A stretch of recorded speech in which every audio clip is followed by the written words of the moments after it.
Just being honest. Nothing but the truth, yeah. Nothing but the truth, yeah. Honesty, CJ, honesty. CJ, honesty. CJ, honesty. CJ, honesty. Just being honest. Nothing but the truth. Welcome to another episode of CJ Honesty. And we hope that everyone's having a good week so far. Mm-hmm. And, on the East Coast, the weather has been, getting better, getting warming up. But the weather is kind of weird for me. Yes, it's up and down. It was like really cold like 2 weeks ago, and now it's like 60 or 60 degrees. In the early 70s. Yeah. Early. But next week we're supposed to be having some snow. Oh no. You're like, oh no. Yeah, so don't feel like shoveling. Yes. So no, I don't think it's gonna be that bad though. No? Mm-mm. Okay, that's good. No. But today's a nice day, Yeah. And what are you doing? You testing it out? Testing it out. Okay. So today's a nice day, but on today's episode, we're gonna get real deep on y'all. So the topic is on childhood trauma and how does unhealed childhood trauma affect someone in a relationship. Wow. So we're gonna get into different traits or like how, if you're not healed from your childhood trauma, what does that look like in someone? Yeah. What are some traits or that someone have that shows they're not healed from trauma? So wow. Yeah. Let's get into it. We got a list here that is like indicators of somebody who's been through childhood trauma. And the first one we have here is fixing others. Yeah, so fixing others, I feel like that that may be popular with women. A lot of women always trying to fix something, right? Yeah, which is where I guess you get the conversation of the whole why the girls go after the bad guys kind of thing. And I feel like that's because a lot of them, they have these childhood traumas where daddy wasn't there, or daddy was there but you don't have a good relationship with him. Now you don't really know what a definition of a man is, or you do kind of got an idea but you don't necessarily got an idea of how he should treat you, or you have like the wrong mindset of how a man should be. You kind of have like a toxic viewpoint on how a man should be. What's the definition of a man? Like his masculinity. If he's not, gang banging or in and out of jail, selling drugs or something, if he's not doing that, then he's not quote unquote hard. He's not, masculine. If he's trying to get good grades, he got a good job and everything like that, he's soft. So it's almost just like the toxic. You do something wrong for so long that when somebody tries to correct you, and when somebody tries to correct you, what you've been doing wrong for so long seems right. So when right comes along, when the right thing to do, how to do something right comes into the picture, right feels wrong because you've been doing wrong for so long. So I think with the whole fixing other things, I think women sometimes they get into them relationships with those quote unquote bad guys because they feel like they they know that they are not necessarily good good men to be with, but they feel like, hey, I can make this man. I can have the best of both worlds. Basically, I can get that authority from a man that woman naturally like, that leadership, that Mm-hmm. that what is it, like a authoritative kind Not of vibe, authoritative, a a leader, leader. someone who can take charge. Yeah, taking charge. Mm-hmm. That right there. They like that. I think that's what attracts them. They like that don't care kind of attitude. You can't really tell him anything kind of thing. But on the other hand, they want to take that and then try to sprinkle some sugar on top of that and make the perfect man. And that just, you can't do that. Yeah. You know, um, of course we believe in God and everything. So my personal belief is I don't think nobody can change anybody but God.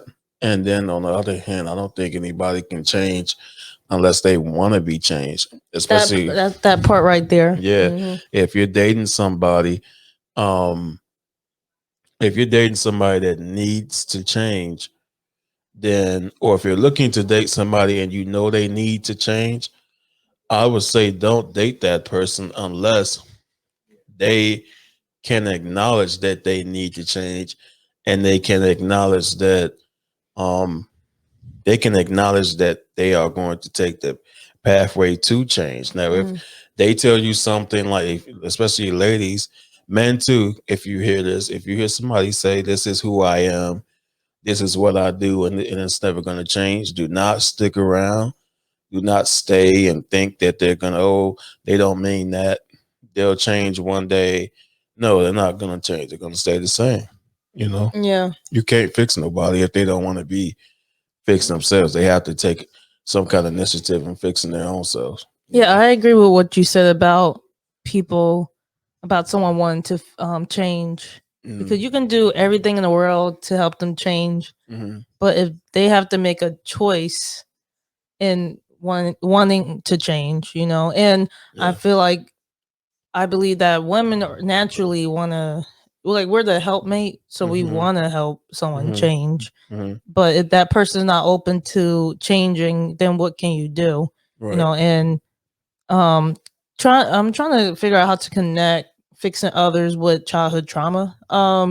Maybe that can that connects with an unhealed childhood trauma from, like, maybe a father not changing, and then that turned into them wanting to Fixing. fix someone I because was, yeah. they can't they couldn't fix, like, maybe their parent. I'm Right. trying to connect it now to, Fix it yeah, to make the to situation better, better, or yeah. fix it. Fix it. They always want to fix something so they can't, so it doesn't have to feel Mhm. so bad. Well, You not just know. the father, the mother too. Not Yeah. just a father, but I was Yeah. just using that as an example. But just fixing people, period. Why do you always like fixing people? Hmm. You know, I think that's just you thinking you can save the world. How does that, how does that connect to childhood trauma? What happened in your childhood?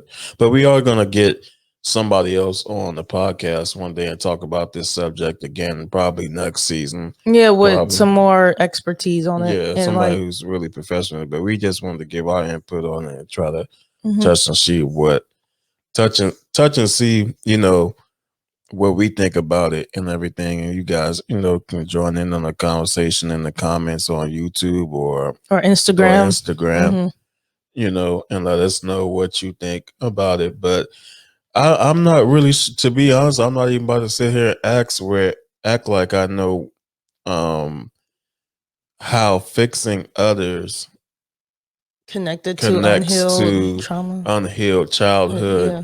trauma. I don't know where in your childhood, what could happen in somebody's childhood that could make them as an adult feel like they need to fix other Oh, people. well, I have in a scenario. So let's say your parents went through divorce, right? And you're trying to, as a child, you want to fix some fix them based on, like, what they've done. Mm-hmm. So it may be like, if, like, as a child, children are smart, so they can pick up on a lot of things. So if like one of your parents cheated on that other parent, then you want to fix them to be loyal, or fix the situation. Yeah. That's why I think I'm trying to figure out how this will connect with it could be that, or it could be if your parent is constantly saying something is wrong with you when you was a child, then now you're growing up not only trying to fix others, but trying to constantly fix something right with your own self. So okay. I think, so I can maybe see that. maybe that as well. Maybe you had a parent or whoever your guardian was, they always had a problem with you, or always had a problem with your siblings or whoever it was. And now you're the kind of person where you grow up just like them, where you feel like you need to fix everybody and stuff, where I'm not gonna be toxic like them per se, how they tried to fix the situation, but I'm gonna fix it in my own way. But either way is kind of not good for you to try to always fix it, whether you're fixing it in a toxic way or whether you're just trying to be positive. Either way, it's not good to always think that you can just be the person that fixes it. You know? Yeah, that's true. Yeah. That's a good point. All right, so our next thing we have on the list is being a people pleaser. And what that means is when someone put other people before them, and like always want to make them happy. Yeah. Anything they do, they try to make people happy around whoever they're around. So that definitely can indicate some type of unhealed childhood trauma, because as a child, you always want to make your parents happy. And if you was brought up in an abusive like environment, then like anything that you did wasn't like good enough for them. So like you try to make your parents happy. So like if you would see that didn't make them happy, then you'd be like, oh, well, what am I doing to not make them happy? And then as you get older, then you start wanting to please people. And it doesn't matter, like even if it crosses your boundaries, you just want to see that person be happy. So then that leads to you not putting your happiness like first, because you're not happy with yourself, so you rather see other people happy. That's weird, or not weird, I should say, but that's a coincidence, I guess, because I've been hearing about kind of on social media how some people talk about how some parents or guardians or some people in your family make you feel like it's a bad thing to put yourself first. They call it being selfish. Yeah. I think there is a line I think there's a healthy line between being selfish and between putting yourself first, especially depending on what your age is. I think, and I think it depends on what is the situation, as far as putting yourself first and being selfish. I think that determines where that line is at. I think it determines on what the situation is. How does it affect you, and how does it affect the other person? Yeah. I think, and reasons where you should put yourself first is you going to school, where you go to school at, where you work at, who you're with, as long as they're not physically or emotionally abusing you. All those things are things where you should put yourself first. You know, I don't know where you go to church, where you who your friends are. Again, with your friends, as long as you're not being abused in any kind of way. How you raise your kids, as long as you're not abusing them in any kind of way. All those things is where you should kind of put yourself first. And there is a stigma where you can be deemed as selfish if you don't think about somebody. Oh, the other thing is money. Money. If some people think if you're not spending money on them or if you don't automatically give money to them, you're being selfish, you know. But it comes a time where you have to draw a line between you being selfish and you just putting you first, you know, and you can't help nobody else if you don't help yourself first. Exactly. Like you need to help yourself first before you can, help other people. You need to be in a Hmm. position where you can help others. Yeah. Right. So, well, I can admit that I've been told I've been selfish before, Hmm. and my mom has said to me, "Well, the world don't revolve around you, Christina." Hmm. I'm like, okay, but like, how can I put this? So, like, sometimes I I do think about myself sometimes, Hmm. and like it does come across being selfish, but then also I put like I know I need to like take care of myself. Hmm. So I don't think that's being selfish. Hmm. I think you just need to like recognize the difference. Yeah. Yeah. Just have to recognize the difference between, okay, It's is yeah. this being selfish, or is this something where it's going to impact my life, Hmm. you know, as opposed to not necessarily my happiness. I mean, it's good to be happy, but how should it's so that right there alone is a whole episode in itself, Yeah. you know, We have with to the get into whole, that in another whether episode. you're being selfish or not. That's so touchy right there, because it's like there is a such thing as you being selfish, but there's a such thing as you putting yourself first, and you just really have to have a good judgment over your own life. Am I hurting this person? Yeah. And if I am hurting this person by making this decision, would I be hurting myself? That's all I think where you have to look at it. Okay, and if I make this decision, am I hurting this person? Mm-hmm. And if this person is hurt, do I get hurt as well?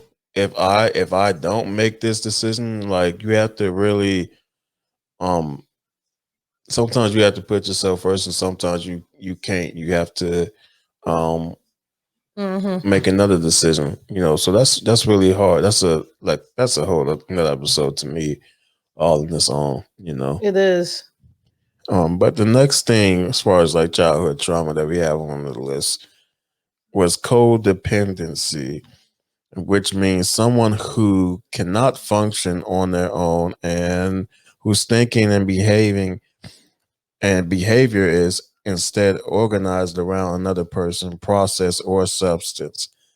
Many codependents place a lower priority on their own needs while being excessively preoccupied with the needs of others. Yeah, that connects with what we With were talking what we was about. already really talking about, which Yeah. is codependency. Mm-hmm. Just trying to people please, and that kind of goes with the people pleasing as well. Yeah, being a people pleaser and putting your needs before not before putting someone else's needs before yours. Yeah. Yeah, that's Some people code with codependency. I think that's almost like, I think that's the next step of somebody who never really puts themselves first, which is probably what codependency really is. You just always feel guilt. You feel guilty if you don't put the other person first rather than yeah. yourself. Mm-hmm. That's what codependency is. Or if you are just always doing that, like, you always feel like you need to do something for somebody else because it just makes you feel good. That it's not good to I mean, it's good to have a good heart, but not at the expense Of your own. of your own Mm-hmm. life, at your own life, of slowing yourself down, slowing your progress down, your own mental health, your own physical health. Yeah. When it is gonna hurt you, that's where you have to really look at it and say, okay, is this the best decision for me to make? You know? Yeah, I agree with that. I have nothing else to say add to that. So Yeah. I'm gonna move on to the next one our list. So the next one is, excuse me, receiving external validation external validation needed. So that means that you have to feel like important by other people that's outside of your They're giving you valid in validation. your environment. But I see that a lot on social media. So like, you know, with getting likes, getting the number of followers on your social media accounts. That's exactly what social media is. Yeah, so I connected that with social media. But as a child, you do always, like, as a child you want approval from your parents. So that's another, if you didn't ever gotten that as a child, then that's where that comes from too. And that can be like part of the childhood trauma that you never healed from. Yeah. And that's why a lot of people seek that, because they want to feel accepted, and they never felt that in their childhood. So as an adult, it mainly like shows on their social media. Like they get, like, it's like a high almost. Like they feel so happy. Yeah.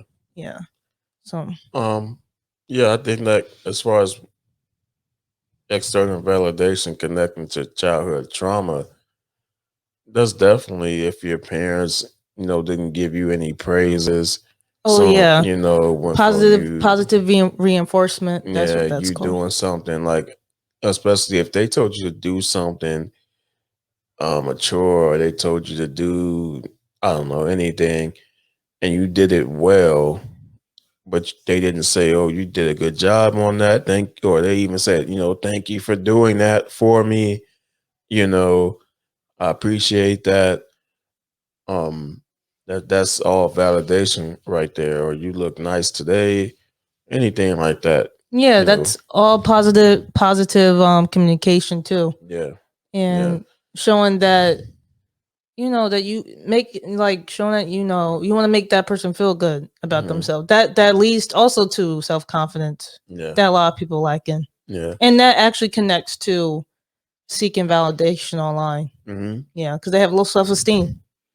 Yeah, a lot of people. Well, some people do. I'm not gonna say all, but I think a lot of people on social media got low self-esteem, and they try to hide behind it by saying it's actually confidence or empowering. But if you wouldn't need to empower yourself, quote unquote, empower, you feel like you got to empower yourself because you don't have the confidence. That's why you have to post I don't want to go into it, but well, we talked about if does image matter. Yeah, a few like a while ago. That's why you feel like you need to post the workout video with half or nothing on. And if it was really a workout video, why do you got to be half naked? Wait, so you talking about those women who be having those workouts and they showing their butt cheeks? They doing squats, doing this and like, that. What are you doing? The camera is directly on your backside. If you're really trying to just show somebody how to do squats, the camera don't gotta be all in somebody's behind like that. And if you're really trying to show like an exercise, show where the leg and the feet need to be placed. No, you don't show that. You show all the just the backside of that. That's they know what they doing though. Women know what they doing. And then if you say something, you're judging. It's crazy, man. I admit that. We know what we're doing. Yeah. I know what I'll be doing too. Yeah, a lot of people don't want to admit that though. I admit it on behalf of myself. I can only speak for myself, but like I said before, I am an observer of people. So I know as women do it too, and they act like they don't know what they're doing, but they do. Like we be playing like we don't know. It's funny, but yeah, I've done stuff. And I know what I was doing. Like I know exactly what I was doing. Like at some time, I would want attention. In order to get attention, you have to put yourself out there, right? So I know what I would do. Sometimes, like when I was younger, I used to post some things that was like a little risque, but not too bad. But I knew what I was doing. So see, I admitted to that. See, most women wouldn't. Yeah. So, but now I calmed down. So next Oh, thing next. Okay, so wait, this you would be living on on high high alert. alert. So you Yeah. constantly think somebody's like after you. You constantly think somebody is attacking you. You've become paranoid. Yeah, you constantly think something bad is about to happen. Yeah. Or, if you get in a good situation or a good relationship or a good friendship or a good job, you're always looking for that next bad thing to happen. Yeah, like it's like too good to be true type thing. Yeah. I think that's definitely living on high. That's just kind of speaks for itself as far as it being childhood trauma. That's just childhood trauma. Like I have to say something to that though. I can admit that I kind of have a little bit of that. I am cautious of where I go, especially certain places. So I don't think you can fully put unhealed childhood trauma on that specific trait because I grew up in Trenton. So I was always taught to look around my surroundings, lock my doors, close the blinds and all, just because of where I lived, So I don't know, do you think that's the same thing or do you think it's different? Because you grew up in Chicago. So it's based on your environment. You can't always be all lottie dotty with everything. You gotta, stay on alert. Right? Yeah, I think it's a difference between you being careful and you just being on high alert, like always thinking something's gonna happen. Okay. And then the other thing is that you growing up. I mean, growing up is you're a child and you're growing up into an adult. So that's still kind of pertains to childhood because you grow up on the defense. So if that's still kind of childhood trauma, just childhood trauma doesn't have to necessarily be from your parents or your guardian. It can be from the place that you grew up in. Yeah, it don't have to be like. So I mean, some people were adopted. Yeah, or it could be like the guardians you were with, or who was with you during that time. right. Yeah, so that's what we're. Yeah, so we're covering anyone who's been in that situation too. Yeah. So the next one is fear of abandonment, which is a big thing. Okay, so this in childhood, a lot many people I've met, their father has left them, or their mother is not there and they feel abandoned. Oh, why haven't they come see me? You keep waiting for that your parent to come see you, but you never see them, and they always like make promises. That's definitely a lot of people have gone through that. And based on what people I've talked to, they gone, have their parents separated, and also eventually, that manifests into when you're in a relationship, especially you don't want that person to leave you. Right. So that's definitely fear of abandonment. And then also like it gets even worse actually when you have kids because you don't want to become a single parent. And then a lot of people are single parents. And then like with the fear of abandonment, that can lead to someone being becoming easily attached to other people. So because they don't want to be abandoned and be alone. Yeah. So that's a huge thing that people go through.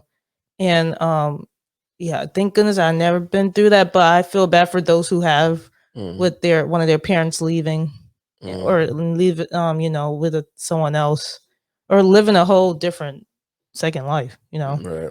It's crazy. So a fear of abandonment can, I guess, almost can come off as somebody having trust issues as well. Because of the trust issues, just fear of somebody lying about their relationship with you. And that doesn't necessarily have to be a romantic relationship. That can be anybody, friends, family, anybody that says they love you. You don't really trust them. Yeah. Because of fear of if that person gets close to you, they just end up leaving again. So you don't really trust them. And that kind of comes from somebody if you're connecting that like today we're just connecting it to childhood trauma. You know, if you connecting that to childhood trauma, then I would say that's probably like a father walking out on you or Yeah, something like I like that. said. Yeah, Mhm. like yeah. So Yeah. I mean, like you always said that. So yeah, Yeah, that's mainly where it comes from. Like yeah, a parent leaving. yeah. Somebody That's walking out on where it you. starts. Yeah, And or then somebody just or someone you love. Like it don't have to be a parent. It could be someone you that you're close with. yes, Mhm. or somebody just saying that they don't care about you anymore or something like that. Yeah. Yeah. And also connecting with that. That's why a lot of people become people pleasers Mm. because because of the fear of being abandoned. So they do Yeah. everything they can to please or like make that person happy, Mm-hmm. which is not a good thing. So, Yeah. but you're the next. Do the So next one. deprioritizing your own needs. Oh, yep. That kind of connects with codependency. Yeah, you can get into that. Yeah, just putting other people's needs before you, like we was already talking about Mm-hmm. the difference with being selfish and putting yourself first. Where's that line? Where's that line at? And that just comes with prioritizing your own needs versus somebody else's needs. We know that as far as for people who are out there who are Christians, we know that you know you're supposed to be good to the people and everything, but at the same time, you don't so much to the point where you can't help somebody else. If you're not right in your own mind, your own space, how can you help somebody else? I don't think it's wise to try to help somebody. I mean, you can help somebody else if you've gone through that experience yourself already, Mm-hmm. and you're trying to do that. But for you to be in a bad state of mind, it's probably not healthy that you would try to give out any kind of advice or putting somebody else's needs before you if you got your own need that you need to work out. For instance, finances. If you have a certain amount of money and the person is asking you for a whole lot of money or more than what you have, you just don't have it. You know. Mm-hmm. Yeah, and I'm really big on self-care. Mm-hmm. That includes pampering yourself, Yeah. Also that includes making sure that your health is good. Mm-hmm. You take care, going to the doctors if you need your annual doctor visits that you need to go. That's Mm-hmm. all that falls under that. And also actually having and also your mental health is important too. Make sure you're okay mentally. Mm-hmm. So that's all like that's very important. All right, so next is need to prove themselves. So I can definitely relate to this because I always felt like I had to prove that I can do something Mm-hmm. in my life or make something out of my life. And also showing that I can achieve my goals. Mm-hmm. So like that I guess that would show it may be an indication that someone's not healed from that in their childhood based on like if as a child they may have wanted to show they can do something and like they never was good at something. So they Mm-hmm. feel like they always had to prove people that they can do it. Mm-hmm. And as you get older, yeah, that's I think some people can relate to that. I definitely can because you just want to show that you're capable of a lot of great things in your life and like being able to get your degree, being able to simply being showing that you're I don't know a good person. Mm-hmm. Just always constantly proving yourself. It's not always good Yeah. Yeah. because at the end of the day it's based on what you feel about yourself Yeah. and that you need to worry about like what you want to do and not worry about other people and what they think and always proving like showing people what you can do. Mm. You know. Mm. You have anything to add to that or not really? Just that, as far as proving yourself to other people, Yeah. or constantly feeling like you just need to prove yourself to other people as well. That goes along with just needing people's validation. Mhm. You know, to feel better about yourself. You feel like you need to prove that you can get the straight A's at school. You feel like you need to prove that you can get that job, that you can get that position, that you can get that business, that you can get that relationship, that you can get that position, you can get that car, that you can get that house, you can get that whatever you Get trying that, get that, whoever that is. yeah, Yeah. because you're constantly just trying to prove somebody's wrong. Maybe because you don't like that person, or maybe because Mm. that person, you feel like that person just doesn't believe in you, and you just want them to believe in you for whatever reason. You know, Well, yeah. I I was one of them. I wanted to make straight A's. Mm. I actually did make straight A's in college. Yeah, Back to back, I I had would high say, GPA. yeah. I mean, it's nothing Like, wrong with yeah, but getting any of those things. It's just don't do it to prove it to somebody else. Do it because, again, putting that goes with learning how to sometimes putting yourself first. You know, do it because that's what your life needs, not because you're trying to prove it to somebody else. yeah. And also, but on the flip side, I think people want to show. I guess it's a difference between showing that you can do something. Like you want to show that anybody's capable of setting their mind to something, right? That's what you Mhm, want to show. mhm, So I think some people are like that. mhm, Like well, if you're in school, when I was in school, I've always been studious, so I always did my work and I did have pretty good grades. So like I'm gonna connect this with school. So like if you get a D in a class, you want to prove to people or show people that even if you get a bad grade, that you can, if you set your mind to doing better, that you can do it, mhm. right? So I guess isn't that kind of like proving that to people that they can do Yeah. it, but Mhm, that's not a bad thing, right? mhm. Like showing that other people can do it. If you can do it, they can do it type thing.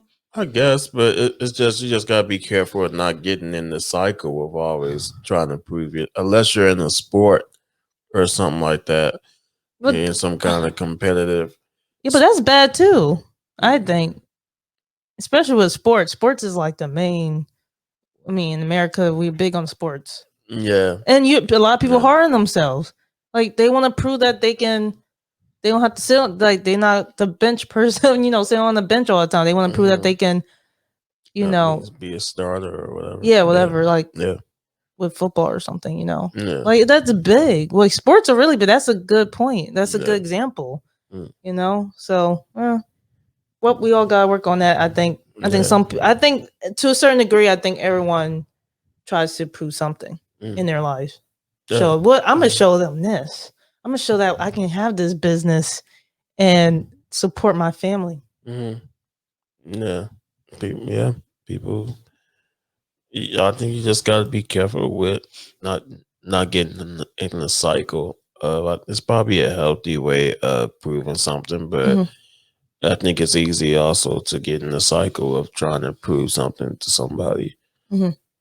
The only thing, in my opinion, the only person you should be trying to prove anything to is God. Mm. And then I mean, at the same time, though, you don't even really have to necessarily prove yourself with him, because even with him, he's already saved us, so we don't really, there's nothing really else to prove. Mm. So if you don't have to prove yourself to him, why you got to prove yourself to somebody else? you Yeah, I know don't think people think about that. you know Yeah, I admit I kind of sometimes get caught up in trying to show people I can do something, and mm, I think from my personal experiences, I feel like some people underestimate me. So mm, that's why I feel like I need to show I can do this. mm, And I don't like to be underestimated. But you can continue to underestimate me. Watch. mm, Okay? I'm gonna make this gonna happen. it's gonna happen. So, yep. What's that last one? Tolerates abusive behavior. Mm-hmm. I mean, that's a lot. That's real deep because, like, we talked about domestic, violence. Yeah. With Jasmine Shojai. If you haven't checked that out, definitely that was a good episode. That was a few episodes ago. Like we said, abusive behavior can involve not just physical but mentally, mentally, physically, emotionally, and what else? Am I missing anything? And financially too. Yeah. But yeah, it can, and verbally. So if you go, if you tolerate certain things that, how someone talked to you, that's abuse. If you allow someone just to use your money for whatever, not talk to you about it, hold their money over your head. Yeah, that's abuse. If you allow someone to hit you, if the person is taking care of you or in some form or way, and they're like, I'll take this money away from you if you don't do this, that, or the third. Yeah, that's definitely abuse. That's abuse. Obviously, someone hit you. Well, yeah, that's the obvious one. That everybody knows about. If somebody's hitting you, that's abuse.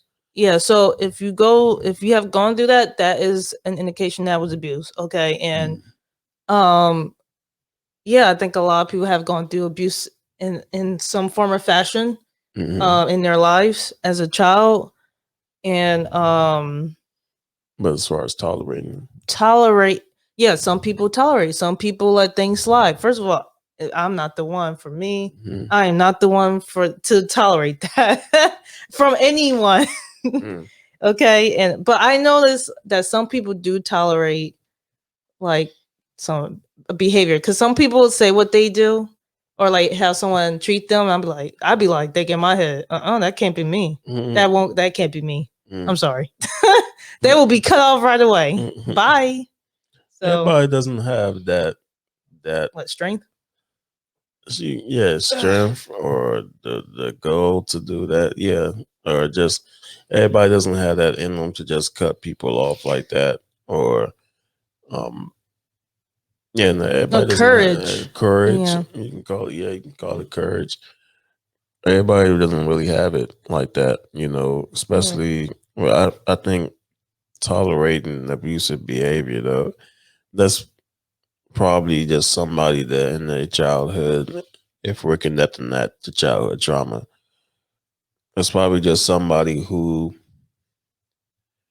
their parent or whoever their guardian was just abused them so much to the point where they made them feel like in the midst of them abusing them that they needed them, or if you don't let me abuse you, then you're going to have consequences for that as well. Or, don't tell anybody that you're doing that or anything like that, or you feel like you love the person so much that you just don't. That could be the whole thing with validation as well, where that person is abusing you, but you want their validation. So in order to keep their validation of somebody, quote unquote, caring about you or feeling like somebody cares about you, even if that it's not, it's not real love, you're willing to be abused so that you can feel like somebody loves you.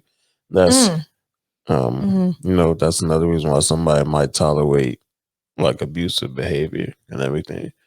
Yeah, especially in romantic relationships, that happens a lot. Yeah. If you experience that in childhood, you could attract someone who's like that. It's a possibility. Yeah. I'm not saying the that fear of somebody leaving you. That if somebody's cheating on you, not just once but twice, and you just keep taking them back. Oh yeah, that's a manipulation. That's manipulation. And part of abuse too.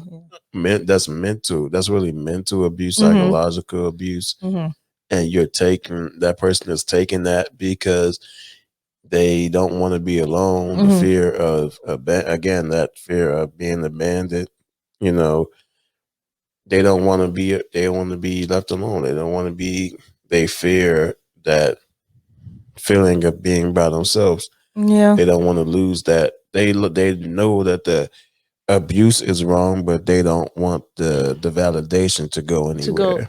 Yeah, they don't want to lose that. Mhm. Like you said, they don't want to be alone. And yeah, that's a big topic. That's a big thing. Yeah. And we see that Yeah. a lot of that going on.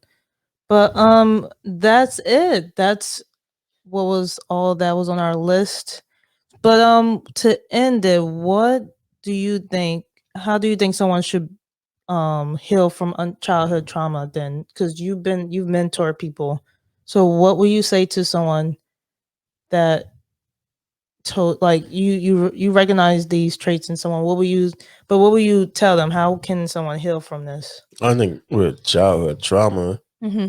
you want to first pray. If you believe in God and Jesus Christ, you want to pray. You want to ask for Him to give you guidance and direction. You want to ask Him to help you forgive those people that did you wrong. Mm-hmm. Because, again, I know that when people hear that word forgive, they automatically think weak or, I don't have to do that. Or Forget, not, or like forgetting what that person did. yeah. But forgiveness is not more so for the other person, but it's more so for you because you're the one who's holding it on to that. And that person can be miles away or they can be already passed away and you're still holding that in you. That's what forgiveness is letting that thing go. I totally agree with that. So that's spiritually though, but Yeah. naturally you probably need to go to a therapist. And for my Christians out there, there's nothing wrong with, even if you're anointed, there's nothing wrong with going to a therapist. And just having somebody to air all of that out. And I would say even more so, maybe life coach as well. If you're not depressed, now if you're depressed, you need to go to a therapist. But if you are not depressed, but you still want to talk about some of the things in your life, then you go to a life coach to see, okay, life coach basically tells you how you should go about doing things in your life and how you should handle relationships in your life and different things like that. Yeah. That's good. Yeah, I have nothing to add to that. I agree with everything. Yeah. And the big thing for me is forgiveness. I'm actually working on that too. Yeah, even as a me being a Christian, I'm still working on forgiving certain things that happened in my childhood. So it can be hard, especially because a lot of people don't know part of forgiving is God, when He forgives, He forgets. But He forgets, really? Yeah. Oh. So, but when we forgive, most of us, we're not going to forget. We'll forgive you, but we're not going to forget. Wait, so how does God forget if He knows what you've done in your life? That's a whole nother. That's a whole nother thing. But it's called the seed of forgetfulness. So it kind of just wipes away once you ask Him for repentance or whatever you did. It's like it never really happened. We're gonna have to talk about that, John. We'll talk about that. Yeah, you gotta talk to me about that. That's more. I would have to give everybody scriptures and stuff right there. You know what? That'd be good for something you can post on your channel. Yeah, I can do that. Yes. For those who follow us, John has his own YouTube channel, so check his videos out. He's gonna be posting more, right? Yeah, definitely gonna be posting more. I've been out the loop lately on that channel. But I definitely I'm gonna get back on there.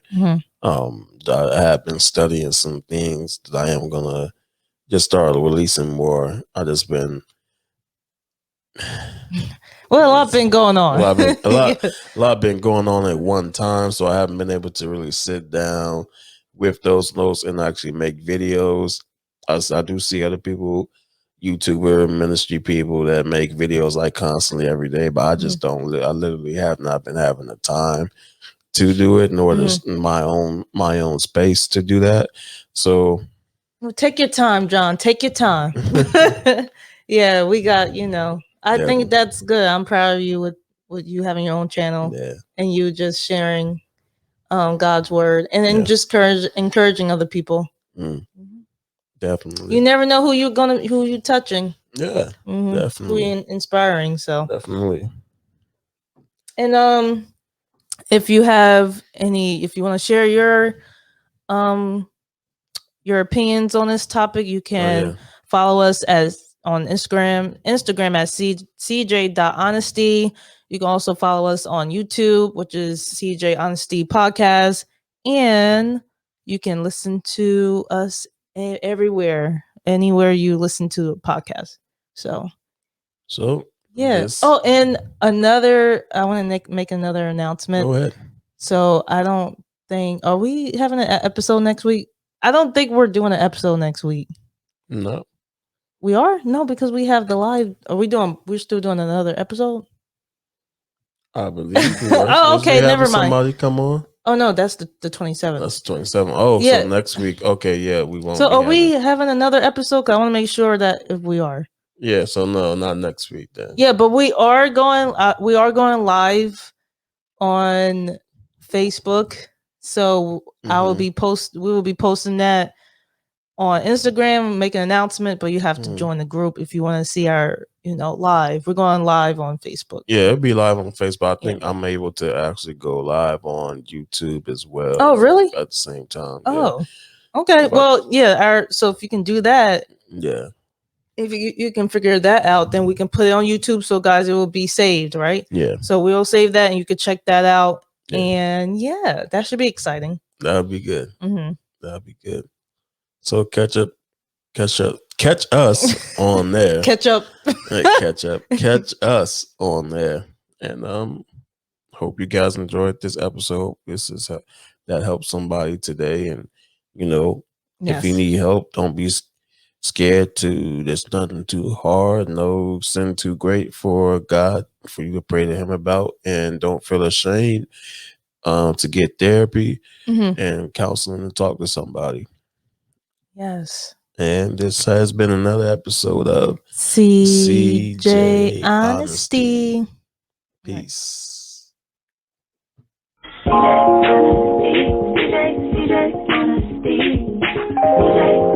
Just being honest, nothing but the truth.